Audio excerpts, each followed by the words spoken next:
ढेंकानाल जिला हिंदोल ब्लॉक अंतर्गत गिरिधर प्रसाद पंचायत गणेश्वर उच्च विद्यालय खेलपड़िया एलआरआई यात्रार भूमि पूजन और लोकार्पण मुख्य अतिथि सरपंच सुमित्रा सेठी द्वारा अनुष्ठित हो कार्यक्रम में ढेंकानाल एपीडी अनुराधा बेहरा जिला कृषि विज्ञान केन्द्र दिव्य सुंदर कर सरपंच सुमित्रा सेठी हिंदोल एपीडी सांसदों प्रतिनिधि विधायकों प्रतिनिधि जोग देते।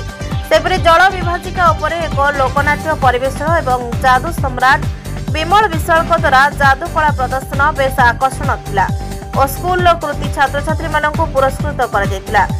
पंचायत सफल चाषी मानक अतिथि मानक द्वारा मानपत्र ट्रॉफी प्रदान करा। शेष में मुख्य अतिथि सरपंच और अन्य अतिथि मानक द्वारा श्रमदान और वृक्षरोपण करा। कार्यक्रम में बहु संख्यार चाषी और एसएचजी महिला माने उपस्थित थे।